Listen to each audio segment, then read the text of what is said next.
안녕하세요. 스미다스입니다. 제 목소리가 좋다고 하시는 분들이 종종 계십니다. 저는 말이죠. 그 고등학교 때 방송만은 했습니다. 그렇습니다. 아마추어는 아니라는 뜻이지요. 어쨌거나 사실 그 목소리가 좀 좋으려면 사람이 풍채가 있어야 됩니다. 아주 마른 사람 같은 경우에는 사실 목소리가 그렇게 좋게 나올 수가 없습니다. 그러니까 기본적으로 좀 건강하거나 아니면 이제 그 치아 구조가 안정적이거나 해야 이렇게 좋은 목소리를 낼 수 있습니다. 예를 들어서 임플란트를 했는데 이 임플란트가 부작용이 있어가지고 제대로 씹지를 못한다. 그러면 이제 안녕하십니까 문재인입니다 이렇게 이제 이빨이 붙이지 않게 얘기하는, 잇몸으로만 얘기하는 발음이 나오게 되는 것이죠. 아무튼 그렇습니다. 오늘은 말이죠. 그렇죠. 여러분들이 약간 의아해 하실 수도 있습니다. 스미더스가 요즘 정신을 차렸나 보다. 매일 2편씩 올린다. 뭐 이런 생각을 하실 텐데, 뭐 아시는 분은 아시겠지만, 제가 요즘 방학입니다. 방학이 시작한 지 꽤 됐거든요. 저 같은 비정규직들은 말이지요.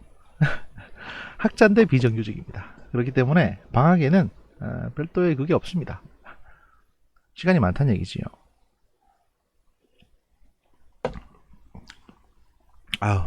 설이 길었네요. 아무튼 오늘 제가 드리고 싶은 말씀은 이제 정경심 씨 아들 관련 건과 최강욱 씨 재판 건, 이 건에 대해서 이제 설명을 좀 드리려고 합니다.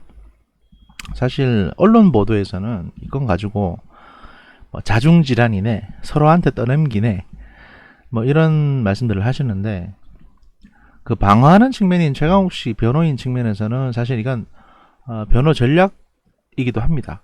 변호 전략이기도 하고, 또 검찰 쪽에서도 나름대로 자신들만의 전략을 세워서 이 소송을 진행 중입니다. 그렇기 때문에 이게 단순한 문제는 아니다. 누구 한쪽이 바보라서 이런 건 아니다. 이라는 점을 알아주셔야 되고요. 사실 그 조국 지지자들 사이에서는 검찰이 또 참교육을 당했네, 뭐 검찰이 또 헛짓을 하네, 뭐 이런 얘기들이 나옵니다. 근데 그건 진짜 이 법에 대해서, 재판에 대해서 아무것도 모르는 사람이 겉에만 보고 얘기하는 겁니다. 사실 이건 재판에 대해서 안다 모르다, 법에 대해서 안다 모른다가 중요한 게 아니라 전략과 전술, 전쟁 이런 거에 조금만 관심이 있어도 그런 멍청한 소리는 안 하게 되거든요. 그런데 제가 이전에도 말씀드린 고양이 뉴스라는 이제 유튜버가 있는데, 걔는 아는 게 없어요. 그냥 제가 지금 검색을 해볼게요.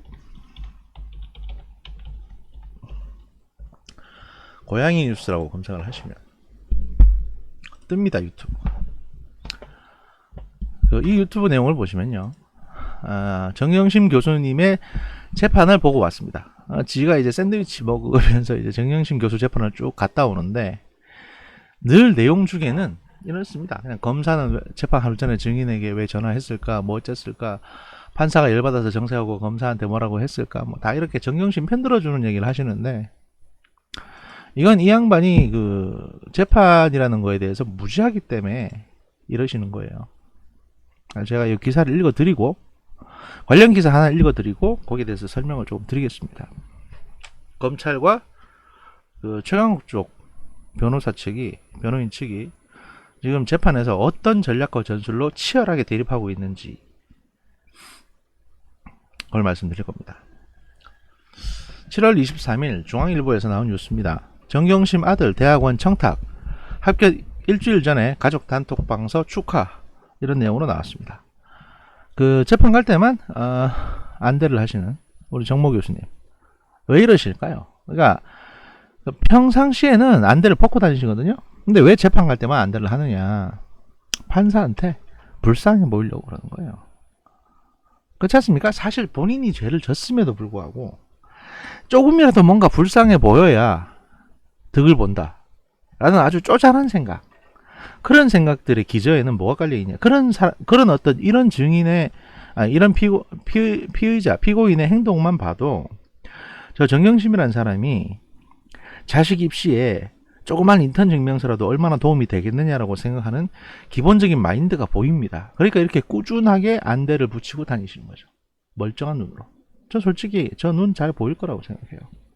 근데 왜 장애인 등록을 했냐? 사실 본인이 뭐 영국에서 다쳐가지고 눈이 잘 안 보인다고 하시지 않습니까? 물론 뇌를 다치면 이게 눈이 뿌옇게 보이고 흐리게 보일 수는 있습니다. 그런 저 뇌졸중의 전형적인 증상이기도 한데, 근데 저는 그게 솔직히 아닐 거라고 생각을 합니다. 왜냐하면 저직구석의 어떤 그 욕심으로 봤을 때 장애인 등록을 하고 나면 그 뭐랄까요, 굉장한 특혜가 있거든요. 뭐 주차장부터 시작해가지고 취업까지, 특히 장애인 특별 전형 이런 것도 있습니다. 그래서 그런 문제까지 어마무시한 특혜가 있기 때문에, 아무튼 뭐 저는 그런 특혜 때문에 이랬을 거라고 생각을 하고요. 뭐 장애인증도 그렇게 받으시지 않았을까 라고 생각을 합니다. 아님 말고 이건 뭐 제 뇌피셜이니까 뭐. 아무튼 이 기사 내용을 설명을 해드리면요, 최강욱 열린민주당 대표의 재판에서 조국 전 법무부 장관 부인 정경심 교수의 입시 청탁 정황이 공개됐다. 최 대표는 자신의 로펌에서 조 전 장관의 아들 조모 씨가 인턴 활동을 했다는 허위 확인서를 작성해 대학 업무를 방해한 혐의를 받는다. 서울중앙지법 형사9 단독 정종건 판사 심리로 열린 최 대표의 3차 공판에서 검찰은 최 대표 명의로 발부된 조 씨의 인턴 증명서가 허위라는 정황 증거를 다수 제시했다. 내용을 보면, 검찰이 제시한 녹취록에 따르면 정경심 교수는 신욱희 서울대 교수를 향해 2번 떨어지고 나니까 군대 끌려가게 생겼다며 아들의 대학원 합격에 절박한 사정을 드러냈다. 그러자 신 교수는 내가 고대 교수 중에 국제대학원 하나, 경영학 하나에 인터뷰 전 강하게 레코멘드 했다는 얘기를 하면 완충장치가 될 수 있다고 답했다. 이게 뭔 소리냐면요, 그 대학원생을 뽑는데 보통 시험 치고 이제 면접해서 뽑거든요. 그런데 시험은 사실 요시킹이고요. 대부분 면접 결과를 통해서 뽑게 됩니다. 그리고 사실은 2000년대 말부터 어지간한 수준이면 대학원에 들어갑니다. 왜냐하면 그 대학원생이 워낙, 국내 대학원에 진학하는 사람들이 워낙 부족하다 보니까 진짜 바보 멍청이 아니면 뽑거든요. 근데 2번이나 떨어졌다는 거는 이거는 조국 아들이 좀 문제가 있다는 얘기죠. 성실하지 않았거나 아니면 시험을 개판을 쳤거나 뭐 그런 건데, 어쨌든 이 서울대 교수인 양반이 고려대 쪽에 인맥이 있으니까 그쪽에다 내가 추천해줘 보겠다 뭐 이런 얘기를 한 겁니다. 이후 이제 정경심 교수는 아들의 면접을 앞두고 와인을 가지고 서울대 신욱희 교수를 방문했고, 신 교수는 좋은 결과 있기를 바랍니다라는 문자를 보냈다. 신 교수는 이에 대해 검찰 조사에서 연세대와 고려대 교수들에게 청탁한 사실을 시인했다. 서울대 신 교수는 또 고려대 교수를 통해 조 씨의 합격 소식을 미리 알아보기도 했다.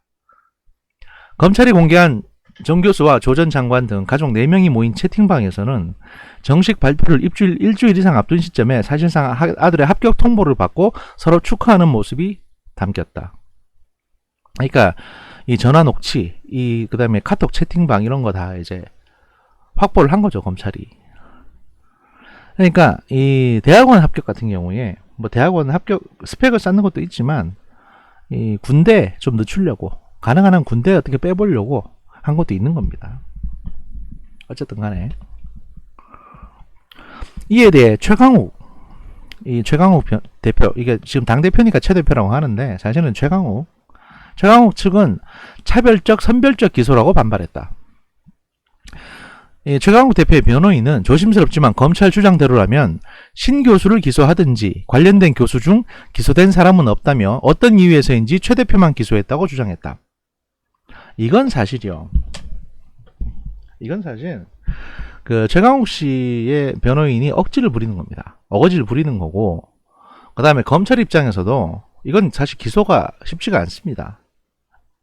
왜냐하면 그 범죄라는 거는요, 보통 사실관계 또는 이제 이렇게 해서 어떤 영향력을 행사해가지고 범죄가 완성됐다는 그게 분명하게 나와야 되거든요. 예를 들면 뭐 제가 환타님 하긴 그렇고, 예를 들어 제가 만약에 문재인 대통령을 저주를 했다 칩시다. 저주. 문재인 떨어져라. 문재인 탄핵당해라. 우와. 이렇게 저주를 했는데 문재인 대통령이 탄핵을 당했어요. 그러면 제가 저주에서 탄핵당했다는 인과관계가 있어야 되지 않습니까? 근데 그 증거가 불분명합니다. 검찰은 이 신 교수 건도 그렇게 본 겁니다. 왜냐하면 이 정 교수 아들은 고려대학교에 진학을 했거든요. 그런데 신 교수는 서울대 교수잖아요. 그러니까 직접적인 고려대의 양력 관계가 증명하기 힘듭니다. 그리고 이 신 교수가 고려대 아는 교수한테 예를 들어서 이쪽에 뭐 면접 본 심사위원 교수들한테 추천하고 또는 쟤 좀 잘 봐주라고 부탁을 했더라도 그런 부탁을 받은 교수들이 꼭 그 부탁을 받고 쟤를 뽑았다라는 증거를 찾아내기가 쉽지가 않은 겁니다. 게다가 이렇게 되면 이제 전반적으로 이 사람들에 대해서 무죄가 나올 수 있기 때문에 만약에 기소를 했는데 무죄가 나오면 검찰이 힘들어지잖아요. 그러니까 이쪽은 기소를 불기소 처분해버린 거고 증거가 충분치 않다는 이유로. 최강욱 씨 같은 경우에는 직접적인 인과관계가 있거든요. 입시에 영향을 줄 수 있는 가짜 인턴 증명서를 발급을 해줬으니까. 그래서 최강욱 씨가 기소가 된 겁니다. 일단 그거 하나. 그리고 검찰은 또 정 교수와 최 대표 간의 문자 메시지를 공개하며 인턴 활동이 허위라고 주장했다. 2017년 5월 최강욱 변호사는 오랜만에 조씨 목소리 들었네요 라고 말한다. 검찰은 한창 조씨가 로펌에서 인턴을 하고 있을 당시인데 사실상 만나지 않았음을 밝혀주는 주요 증거라고 말했다. 정황 증거로 보면 그렇죠. 왜냐하면 인턴을 매일 만나야 되는 건데 인턴을 하고 있으면. 근데 전화통화만 하고 정경심 교수한테 오랜만에 걔 목소리 들었네요 라고 얘기를 한다는 게 말이 앞뒤가 안 맞잖아요. 여기에 대해서 최강욱 대표의 변호인은 또 뭐라고 하냐, 이게 너무 빼박 증거다 보니까 이게 최강욱 씨에 대한 재판인지 정경심 교수에 대한 재판인지 의아한 부분이 있다. 정경심 교수, 그분은 방어권을 행사할 수 없는 조건에서 본인 재판도 아닌 곳에서 무차별적으로 가족에 대한 내용이 공개되는 것은 분명 문제 있다고 생각한다고 맞섰다는 겁니다. 이건 사실 말도 안 되는 소리예요. 왜냐하면 이해관계자가 그쪽이고 사실상 범죄의 수익을 그쪽에서 받은 거기 때문에 그 사실관계를 지금 밝히기 위해서 일하고 있는 건데 왜 그쪽 얘기를 하냐는 식으로 나오는 거는 말이 안 되는 거죠. 또 뭐라고 하냐, 또 검사님 너무 비겁하신 거 아닌가요? 라고 말해 판사로부터 주의를 받았다는 겁니다. 감정이 격해질 수 있는데 자기 역할을 다 하는 거니까 언어는 품위 있게 사용해 달라. 그러니까 변호인한테 애지간히 해라. 너 뭐하냐 지금.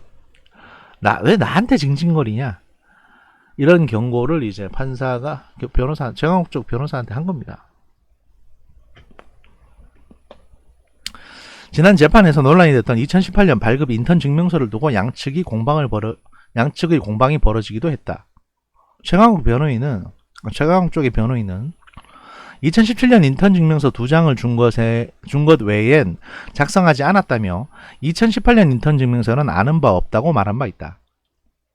이는 그동안 2017년과 2018년 두 번에 걸쳐 증명서를 발급해줬다는 최강욱 씨의 입장과는 달라진 내용이었다.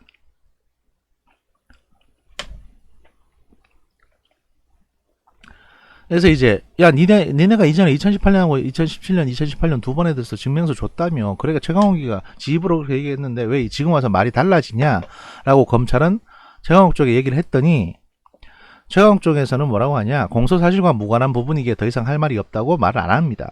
이렇게 되면 사실 판사 입장에서는 이 새끼들 거짓말하네? 되는 거죠. 입장을 바꾼 애가 되는 거죠. 근데 이 부분이 상당히 중요합니다. 왜냐, 2017년에 인턴 증명서 2장을 준 거는 맞아요. 근데 이게 이제 일단 기소가 된 건 이건 일도 안 했는데 허위로 발급해 줬다. 그리고 이걸로 대학원 입시에 사용이 됐기 때문에 그 부정 입학을 도와준 거다. 이렇게 해서 하나 기소가 된 거고요.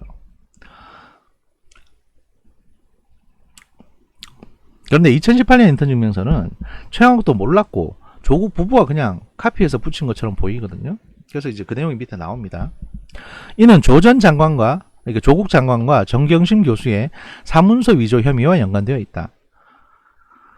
이 부분은 최강욱 대표 명의로 된 2017년과 2018년 인턴 증명서를 아들 입시에 사용한 혐의로 기소가 되어 있는 상태입니다. 지금 이게 허위 증명서였다는 거죠. 최강욱 씨의 주장대로라면 최강욱 씨는 2017년자 인턴 증명서 2장을 건넸을 뿐인데 조국 장관 부부는 출처 모를 2018년 발급 증명서를 제출한 셈이 된다. 검찰은 이에 대해 문서 감정 결과 2017년 확인서와 2018년 확인서의 날인 부분이 같다는 결과가 나왔다. 그러니까 도장이 똑같다는 겁니다. 찍힌 위치, 각도, 크기 이런 게. 그래서 그 2018년에 최강욱이 발행해준 인턴 증명서의 날인을 캡처한 다음에 전자적으로 복사를 해서 조국 장관 부부가 2018년 확인서를 가짜로 만든 다음에 거기다 붙였다. 그래서 2018년 확인서는 2017년의 확인서가 허위라는 주요 증거에 해당한다. 이게 서로 이제 앞뒤로 서로 허위 증거임을, 그러니까 2018년 확인서가 위조됐고 그 위조의 증거는 2017년 확인서의 도장 부분이니까 서로 이렇게 이제 엮인다고 말을 하는 거죠, 검찰에서는. 그리고 뭐 최강욱 씨는 이렇게 지지자들을 향해 말 같지도 않아 어쩌고저쩌고 했다는데, 여기서 이제 제가 설명을 드리겠습니다. 이게 왜 전략 전술이 서로 이제 교차되고 있는가. 사실상 검찰 입장에서는 양수 겹장을 둔 겁니다. 그러니까 최강욱이 2017년, 2018년 인턴 증명서를 둘 다 자기가 발급해 줬다고 하면 최강욱은 이제 그렇게 주장하면 최강욱은 무슨 문제가 생기느냐. 2017년 인턴 증명서는 자기가 민간인 변호사일 때 발급을 했기 때문에 그게 뭐 가짜든 진짜든 이게 이제 가짜다. 이게 가짜라는 것으로 지금 문제가 됐는데, 이게 가짜라는 증거가 안 나오더라도 본인이 발급해 줄 수 있는 권한이 있는 사람이기 때문에 그러면 문제가 안 돼요. 2017년 거는. 그런데 2018년 인턴 증명서 같은 경우에는 이게 만약에 그 인턴도 안 했는데 발급해 줬다가 돼버리면 이게 무슨 문제가 생기냐. 최강욱 입장에서는 2018년 최강욱이가 청와대 공직기강 비서관인 공무원 신분이었거든요. 그러니까 공무원이 허위 증명서를 발급해서 입시 부정 행위를 한 거기 때문에 처벌이 훨씬 더 가중 처벌이 됩니다. 그리고 이거는 조그만 잘못이라도 유죄가 나올 가능성이 높습니다. 이렇게 되면 이게 첫 번째 검찰이 최강욱한테 던진 그물이고, 그러니까 어떤 식으로든 하여튼 걸리게 돼 있는 겁니다. 그러니 최강욱 입장에서는 이걸 벗어나기 위해서는 2018년에 자기가 공무원 신분일 때 발행했던 2018년 증명서가 난 모르는 거라고 해야 돼요. 누가 했는지 난 모른다. 내 거 아니다라는 식으로. 근데 그렇게 되면 검찰이 던진 또 다른 그물, 그럼 조국 장관 내가 위조한 게 되는 거니까 조국을 잡을 수가 있죠. 이 기소를 한 이거 저기 뭐냐, 여기 했던 그 조국 부부가 지금 이 2017년 2018년 인턴 증명서 아들 입시에 사용한 혐의로 기소가 됐잖아요. 조국 부부가. 그러니까 2018년은 위조서를 만들었다는 게 최강욱 스스로 입증을 해주는 게 돼버리죠. 지가 살기 위해서는. 이렇게 되는 거니까 이제 검찰은 두 개의 그물을 던진 겁니다. 사실은 조국도 잡고 최강욱도 잡으려고 그물을 던진 겁니다. 이렇게 전략적으로. 그리고 최강욱 입장에서는 최선을 다해서 2017년 건 내가 한 게 맞는데 2018년 건 난 모르겠다, 누가 했는지. 조국이 했다는 증거 어딨냐. 근데 난 모르겠다. 이렇게 나오는 겁니다. 이렇게 되면 2017년 확인서에 대해서는 잘만 하면, 그러니까 이게 허위라는, 얘가 이제 그 조국 아들이 여기서 인턴 했다는 증거를 확보하기가 쉽지가 않으니까, 인턴 했나 안 했나 이게 사실은 뭐 누가 본 것도 아니고, 그러다 보니까 지금 이제 인턴을 안 했다, 근데 인턴 발급서가 나왔다, 이런 증거는 간접 증거는 있습니다. 간접 증거는 있는데, 아까 저기 뭐 목소리 오랜만에 듣네요 이런 거. 근데 최강욱이가 방어만 잘하면 요거는 무죄로 날 수도 있고, 아니면 이제 처벌을 뭐 벌금 얼마 이 정도로 끝날 수가 있습니다. 근데 2018년 확인서는 아까 말씀드렸다시피 본인이 공무원 신분이었기 때문에 이게 만약에 유죄로 나와버리면 작살나는 거예요. 근데 전반적인 정황을 봤을 때 그럼 팩트는 뭔가? 팩트는 검찰에서 말한 것처럼 2017년 확인서는 최강욱이 떼준 게 맞아요. 그리고 최강욱은 이제 뭐 그 공로든 뭐든 간에 조국 민정수석이 있을 때 밑에 공직기강 비서관으로 들어왔습니다. 그래서 공무원 생활을 하고 있기 때문에 조국 입장에서 최강욱이한테 또 공무원인 애한테 또 이거 저 가짜 증명서 만들어 달라고 부탁하기도 어렵잖아요. 왜냐하면 그렇게 가까운 사이라도 그런 위법 행위를 부탁하는 게 쉽지가 않습니다. 왜냐? 내가 지금 밑에 최강욱이가 내 밑에 있는 애인데 내가 조국이라고 칩시다. 그러면 걔한테 내가 아 야 이거 하나 더 가라로 하나 더 만들어줘 이렇게 얘기한다는 거는 얘한테 내가 불법행위를 지시하는 거잖아요. 그러면 최강욱한테 약점이 잡히는 겁니다. 이게 무슨 말이냐? 두 분이 뭐 의형제 같은 사이인데 약점 그런 게 뭔 의미가 있냐 싶어도 그 변호사도 그렇고 교수도 그렇고요. 누구한테 신세 지는 거 이게 뭐 20대 30대는 이거 그냥 의리상 질 수 있는 신세지만 40대 50대가 되잖아요. 그럼 이게 다 나중에 갚아야 되는 빚이 돼요. 누구도 그걸 그 부담을 지고 싶어 하지 않습니다.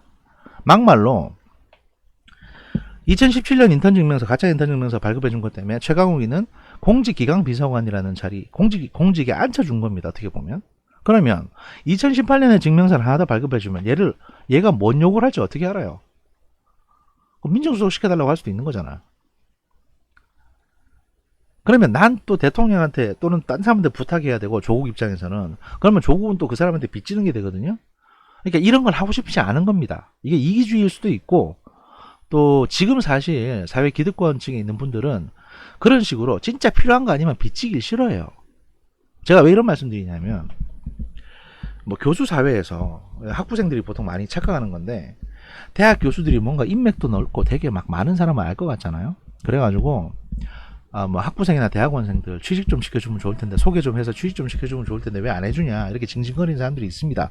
저도 물론 예전에 그런 생각했었고 뭐 지금도 생각을 하고 있습니다만 근데 막상 교수 입장이 되면요 그렇게 내가 누군가에게 부탁을 하잖아요.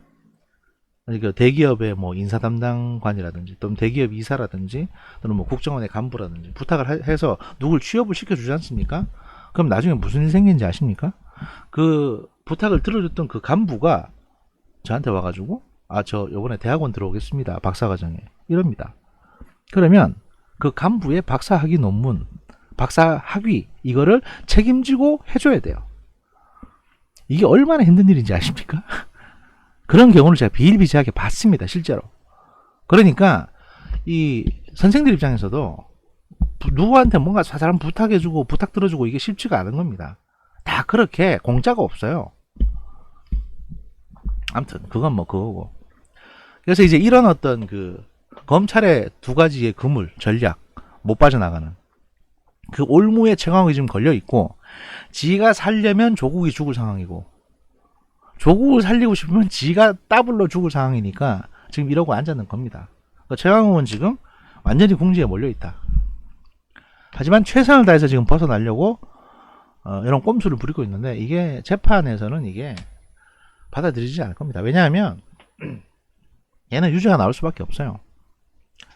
일단 공직자 신문으로 한 걸로 돼 있는 거고 그 다음에 재판에서는 사실 그렇습니다. 팩트라는 게 있고 그러니까 진짜 일어난 일 이게 팩트고 또 재판상으로 입증되는 사실이라는 게 있습니다. 이거는 뭐냐면 증거에 의해서 입증된 사실인데 이건 진실과 다를 수 있어요. 이걸 여러분들이 착각을 하시면 안 됩니다. 모든 재판은 증거에 의해서 사실관계가 정리가 되는 겁니다. 그러면 그래서 당연히 변호사들이 있는 겁니다. 그러니까 A라는 사람이 있고 B라는 사람이 있는데 이 두 사람이 서로 내 말이 진실이라고 싸우고 있다고 칩시다. 그러면 일어난 사건은 하나예요. 객관적인 사건은. 하지만 A의 입장과 B의 입장이 다르기 때문에 서로 주장하는 진실이 다를 수 있습니다. 그렇게 해서 재판에서 싸웁니다. 그러면 재판에서 만약에 누가 승리했다. A, B 중에 하나가 승리했다. 서로 상반된 얘기를 했는데 두 사람 중에 한 사람의 주장이 받아들여졌다. 이거는 뭐냐? 이거는 진짜 일어난 일이 법원에서 입증된 거라기보다는 증거로 보강돼서 주장을 한 사람. 그러니까 그게 뭐 맞는 증거든 끼워 맞춘 증거든 간에 그런 증거들을 갖고 와가지고 내 말이 맞지 않느냐라고 설득한 A, B 둘 중에 한 사람이 이겼다는 게 됩니다. 이게 재판입니다. 그러니까 그걸 착각하시면 이 법정 싸움이나 재판 이런 데 대해서 영원히 여러분들은 오해를 하실 수밖에 없습니다. 그러니까 내 주장이 맞다는 걸 입증시키려면 증거를 갖고 오셔야 됩니다. 그런데 지금 내용을 보면 최강욱 대표는 증거가 없습니다. 검찰은 많은 증거를 가지고 있고요. 지금 그 상황인 겁니다. 너무 길어지니까 요 건으로 일부 마무리하고요. 왜냐하면 제가 여러분의 귀한 시간 20분 이상 뺏고 싶지가 않습니다. 네, 그래서 그런 거니까 이해해 주시고, 조금 이따 다른 내용으로 2부 찾아뵙도록 하겠습니다.